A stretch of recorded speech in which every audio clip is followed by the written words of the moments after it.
그날 밤에 저한테 이제 개인톡이 막 20차례가 오는 거예요. 새벽 한 뭐 2시, 3시쯤에 전생에 자기가 뭐 어떤 장군이었고 꿈속에서 제가 나타났다는 거예요.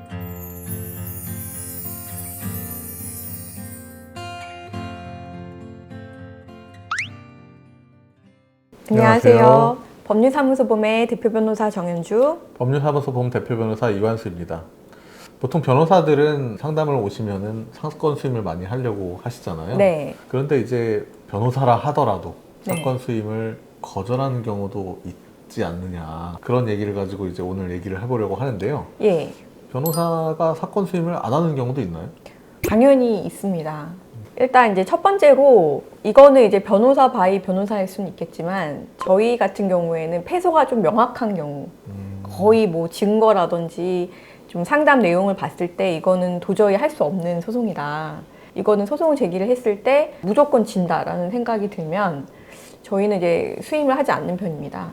네, 이거 관련해가지고 저희가 진행했던 사건 중에서 굉장히 충격적인 사건이 하나 있었는데 네네. 어느 날 이제 저희 법률사무소 봄에 어떤 의뢰인분이 소장을 가지고 오셨어요. 그 소장의 내용이 누나가 자기한테 증여를 해달라라는 취지로 그렇게 적혀 있었는데 동생한테 증여를 해달라라는 그 이행 청구권이 없잖아요. 그렇죠. 뭐 계약서가 있던 것도 아니라면. 네네. 네. 증여라는 거는 사실 마음이잖아요. 내가 증여를 해주고 싶다가도 갑자기 마음이 바뀌어서 안 할 수도 있는 거고, 증여를 해달라라는 이행 청구권이라는 건 없거든요. 계약상 어떤 뭐 계약을 한 게 아니라면. 그런데 아무리 살펴봐도 구도상으로도 그런 약속이 전혀 없는데 증여를 해달라고 무려 2억 원의 청구 소송을 낸 거예요. 그래서 동생분이 이제 오셔가지고 너무 억울하다, 되게 어이가 없다, 그렇게 얘기를 하셨는데 어쨌든 소장을 받았으니까 이거를 그냥 냅두면은 그냥 패소가 되잖아요. 그래서 저희가 이제 이거를 최대한 방어를 해드리겠다라고 하고 당연히 다 이겼고, 그리고 거기에 대한 소송 비용에 대해서 또 청구를 하는 그런 상황까지 벌어지게 됐는데 2억 원이 다 졌을 때 소송 비용이 어마어마하잖아요. 그렇죠. 네, 사실 1,000만 원이 넘는 비용인데 이런 식으로 되지 않는 소송을 해서 지게 되면은 상대방이 변호사 비용까지 물어줘야 되는 그런 비극적인 결과를 초래할 수 있습니다. 근데 충격적인 거는 그 누나한테 이제 변호사가 선임되어 있었죠. 그러니까 변호사를 선임해서 네. 사실 이기기 굉장히 어려운 소송을 진행하셨다는 거잖아요. 사실상 불가능한, 네. 이기기 불가능한. 그러니까 불가능한. 그러면 그 원고 입장에서는 변호사 선임 비용을 또 썼을 것이고, 그리고 졌고, 그리고 또 우리의 변호사 비용보다 더 많은 소송 비용을 부담할 수 있는 그런 안타까운 결과를 초래하게 되는데, 이랬을 때 사실 수임을 하면 안 되는 거죠, 사실. 그렇죠. 네. 일반인 분들은 모르실 수가 있거든요. 이게 소송거리가 되는지 안 되는지, 이렇게 했을 때 어느 정도 승산이 있는지, 그거를 저희가 들었는데 정말로 이건 명백하다 이러면 당연히 사건 수임을 하지 않는 게 맞다라고 생각이 들어서 그런 경우에는 하지 않습니다. 네. 다만 이건 좀 구별을 해야 될 것 같긴 한데, 네.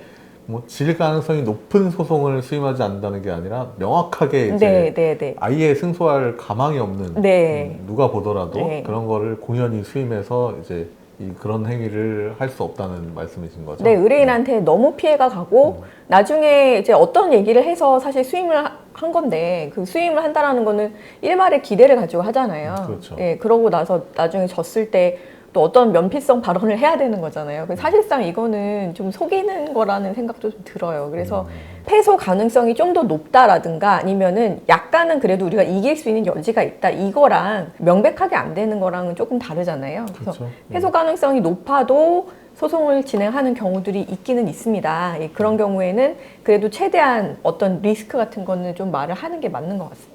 또 이제 수임을 안 하는 케이스 어떤 게 있을까요? 생명까지는 아니더라도 저희 신변의 위협을 느낀 적이 몇 번 있는데, 한 사례를 설명을 드리면 형사 재판 사건을 저는 개인적으로 선호하지 않는데요. 스토킹이랑 또 이렇게 성범죄로 그 기소가 돼서 형사 재판을 준비 중이시던 이제 피고인 분께서 와서 사건을 수임을 하셨어요. 결론적으로 말을 하면 본인은 무죄다. 본인은 이렇게 한 행위를 한 사실이 없고 어떤 오해가 있다라고 얘기를 하셨어요. 근데 어쨌든 변호사들 입장에서는 피고인의 말을 믿을 수밖에 없잖아요. 증거가 명백하지 않다면 일단은 믿고 들어가는데, 이제 문제는 사건 수임을 하고 이제 돌아가셨는데 그날 밤에 저한테 이제 개인톡이 막 20차례가 오는 거예요. 새벽 한 뭐 2시, 3시쯤에 근데 그 내용이 굉장히 약간 전생에 자기가 뭐 어떤 장군이었고 꿈속에서 제가 나타났다는 거예요. 뭐 이런 전혀 사건과 관련 없는 내용의 카톡들이 계속 왔어요. 그 다음날 아침에 그걸 보고 일단은 뭐라고 답변을 해야 될지 모르겠어서 그냥 무시를 했는데, 그리고 나서 또 그 다음날 저녁에도 또 그런 문자가 온 거예요.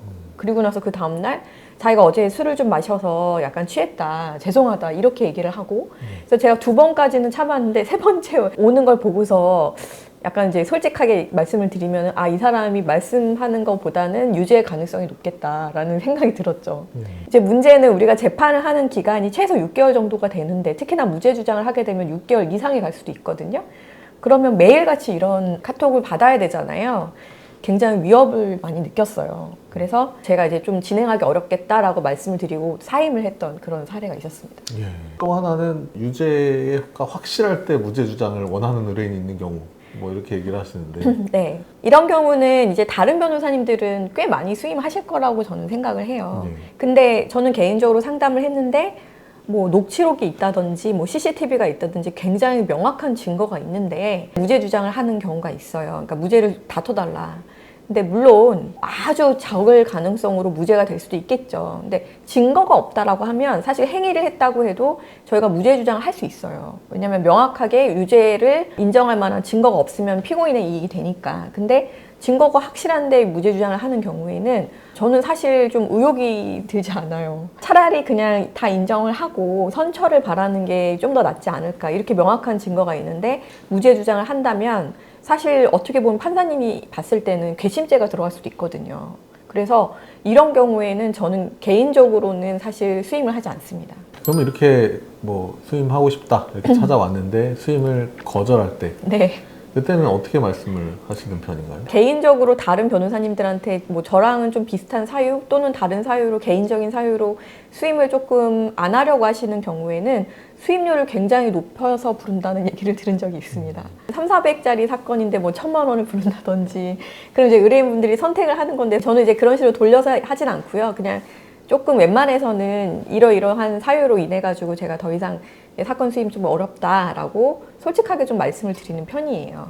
네. 이렇게 이번 시간에는 변호사가 사건 수임을 거절하는 경우, 법무사품에서 거절하는 여러 가지 사유에 대해서 좀 말씀을 드리는 기회를 가졌습니다. 저희 영상이 도움이 되셨다면 좋아요, 구독 부탁드려요.